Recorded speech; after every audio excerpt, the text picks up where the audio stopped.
Hey, welcome back to the Mountain Morning Show. I am excited to introduce to you Henry Glasheen. He is the chair of the Republican Party for Summit County.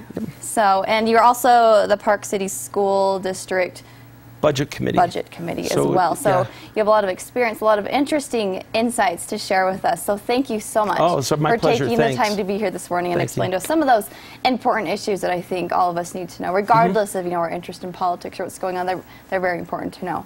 So let's start off. There is a legislative town meeting coming up on February 16th, next week.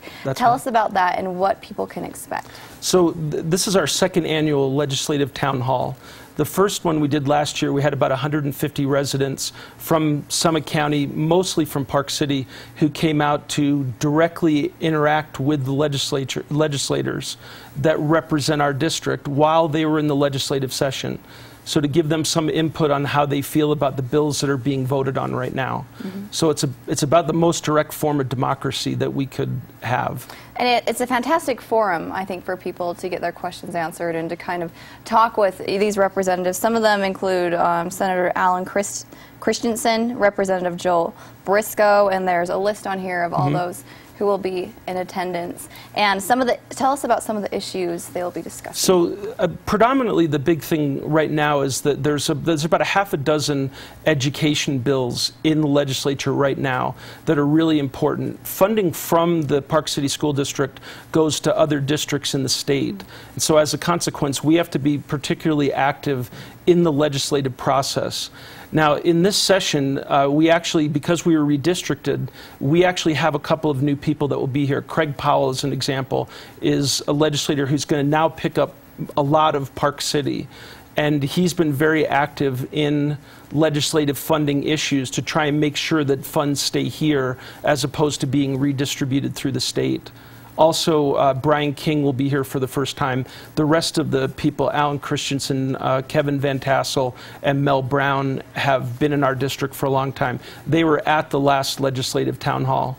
And we had some great questions. It went for about 2 hours. And people had a chance to really express how they feel about energy issues, economic development, land use, schools, everything. And it's a great venue. Great. And with your experience and interaction with these individuals who have an influence on policy, of course, what has been some of those main issues that you feel like citizens are concerned about when it comes to things like this legislative town hall meeting? What do you feel will stand out the most? I bet 70% of the questions will be about school funding, because those are the real hot buttons. There's House Bill 123, which has about a $300 million fiscal note attached to it. That potentially could take a lot of money out of our school district. Senate Bill 151 is a voucher bill, which the people in Summit County, people in Park City, just don't support. And they want to make sure that they get their voice heard. Energy issues.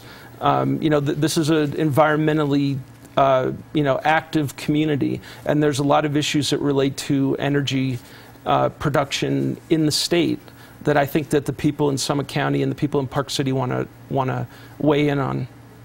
And I think they really do. I mean, land use and protection is such a big deal in the area, I think, for Summit Over County. 70% of the land in Utah is owned by the federal government.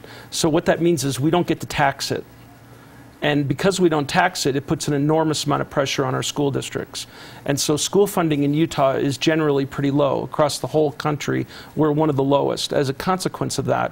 And so if you notice, I gave you a list there. There's probably 55, 60 bills that in some way impact education. There's probably a half a dozen of them that are really hot button issues.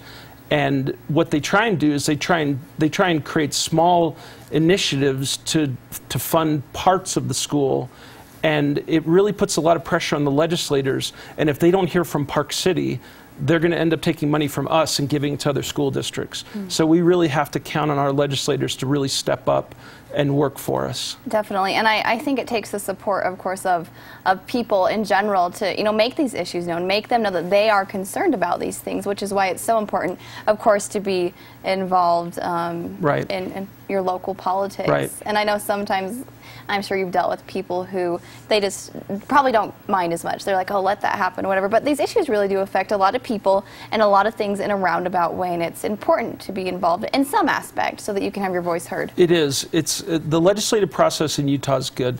Our legislators are always willing to come up here. As a matter of fact, with that list right there, if anybody's interested, wants to send me an email, I'll send them a copy of that list, which is just a list of all the numbered bills if they want to prepare for the meeting and look through what's there. It's a few pages long, but you know, if something interests you, it's good to come and ask a question about it. Yeah, and like you said, people can get in contact with you if they want more information. No, I'd be happy to. Is there a website or an email that you would like to give that people can contact you by or go to for more information? Sure. They can call me if they want, is the easiest way between now and the 16th. So 435-615-9775 is my telephone number, and my email address is henryglasheen@comcast.net. Perfect. All right. And I'd be happy to answer any questions. We're going to try and do this every year, give people an opportunity to speak to them while they're in the legislative session. And once again, that is the Legislative Town Hall meeting. It's the Sheldon Richens building on February 16th, 2012 at 6 p.m. So thank you so much. Oh, where exactly is the Sheldon Richens building? Sheldon Richens building is the library, the county library, right next to the McDonald's at the junction. Got it. Yeah. So right there. Oh, great. You can get, you know, McDonald's and absolutely. Politics. Perfect. Okay. Yeah. Thank you so much. Oh, it's my pleasure, Chelsea. Thank you so much for being on the show and giving us that insight. I think that's important for people to be aware of what's happening. I agree. So, I agree. That's why we do it. Perfect. Thank you so much, Henry, for joining us this morning. Great. Thank you. All right. Coming up next on the break, we'll have some more footage for you from some of the events going on. And once again, thank you, Henry, for being here, and we'll catch you later. Okay. Great. Thanks.